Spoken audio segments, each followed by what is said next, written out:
Welcome to Coruzant Technologies, home of the Digital Executive Podcast. Welcome to the Digital Executive. Today's guest is Alvin Fu. Alvin Fu is a seasoned business technology leader with over 25 years of experience in the Asia Pacific region.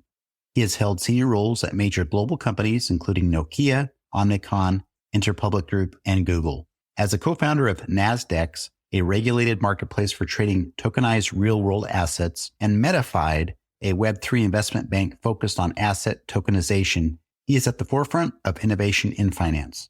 Currently, Alvin is a venture partner at Zero to Launch, which specializes in startup launches in the crypto sector. He mentors emerging companies through his involvement with the German Accelerator, Spark Labs, and Orbit Startups. His previous positions include managing director at Reprise Digital and head of nobility and innovation at Omnicom Media Group in China, as well as head of mobile for Greater China at Google.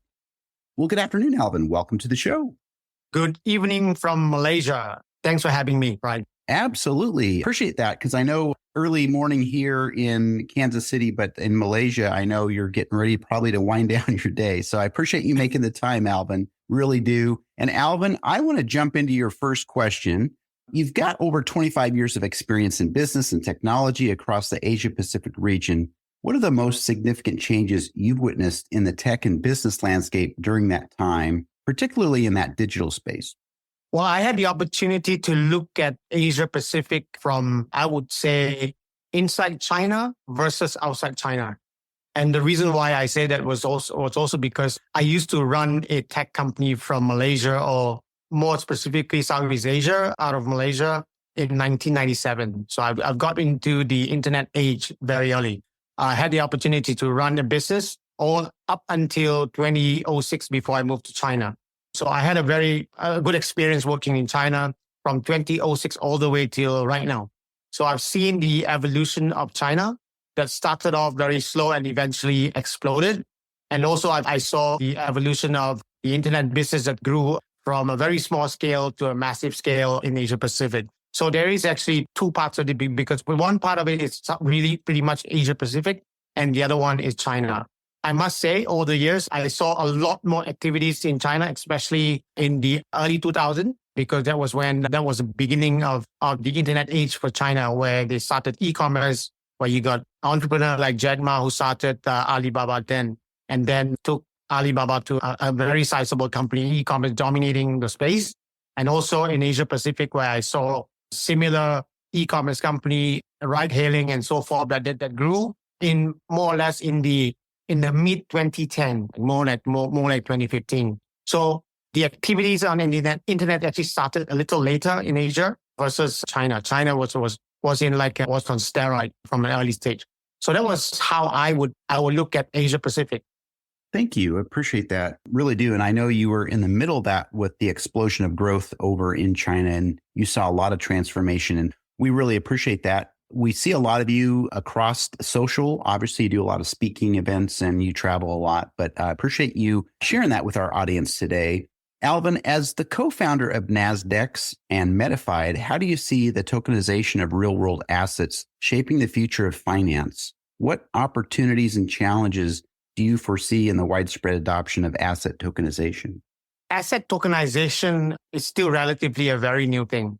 In fact, the asset tokenization actually started or creeping in only in the last bull market that was like in 2022, 23, where it was still very early stage. Right now, you probably see a lot more adoption, but I would say the adoption is still very much within the crypto fraternity. I have invested into several projects in the RWA space, and I've also incubated some, like the one you just mentioned, Nasdaq is a regulated RWA marketplace that's focused into Asia. And of course, I've also incubated another company that does asset tokenization, but more specifically into advising companies that want to tokenize their asset, called Metaverse. Thank you.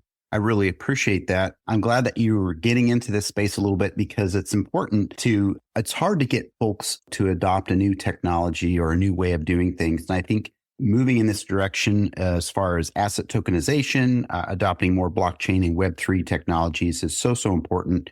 And we just need to keep continuing to spread the word.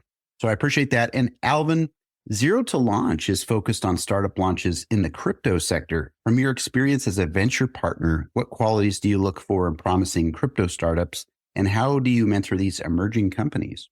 Well, investing in crypto versus investing in traditional internet companies are very different. In the crypto space, because of the nature of the business, right? The narrative of the crypto at that very moment is actually very important. So we need to find out, right? And make an assessment what we want to invest at that point of time.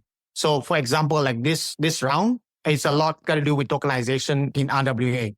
So we actually invested into RWA companies. And as I've said earlier, I have also incubated a few.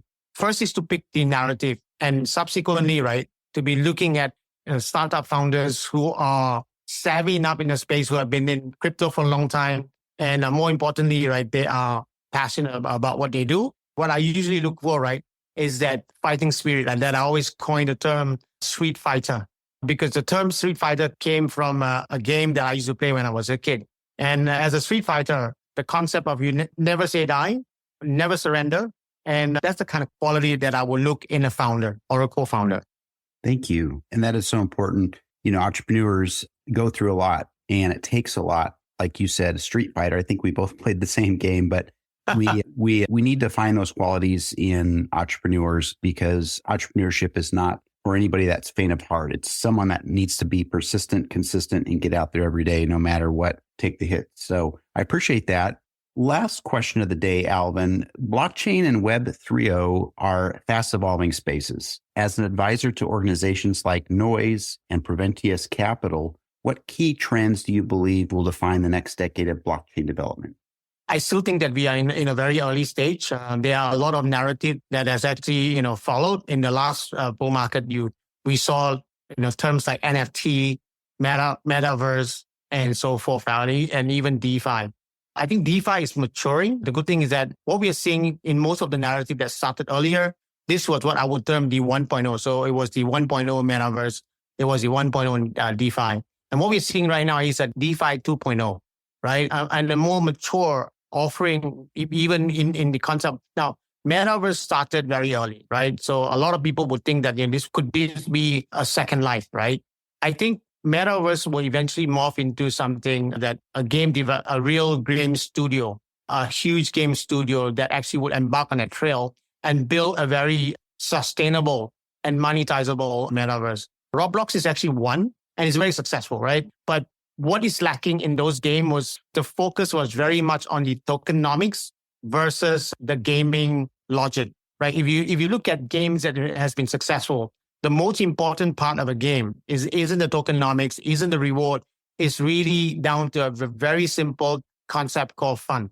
And you build a game and it's not fun, regardless of whether the reward is great, you make money out of it, eventually it will just dies off because it's just not fun, right?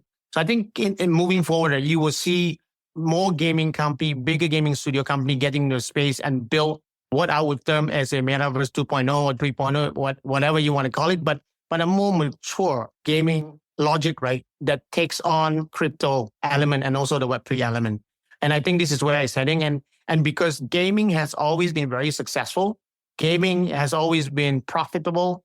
I think, putting games and also tokenomics and crypto together, I think is moving forward, right? This could be a game changer for the crypto sector. Absolutely. And we see a lot of players get into it. I've spoke with the CEO of G2A Gaming and many others in this space, and they're moving in this direction. And your point about the gamification, if the game's not fun, like you said, no matter how much earnings you get from the crypto side, it's not worth it. It'll die out. So I appreciate you sharing your thoughts on this today. And Alvin, it was such a pleasure having you on today, and I look forward to speaking with you real soon. Well, pleasure's all mine, Brian. Thank you very much for having me and reaching out to me. I look forward to the next one. Bye for now.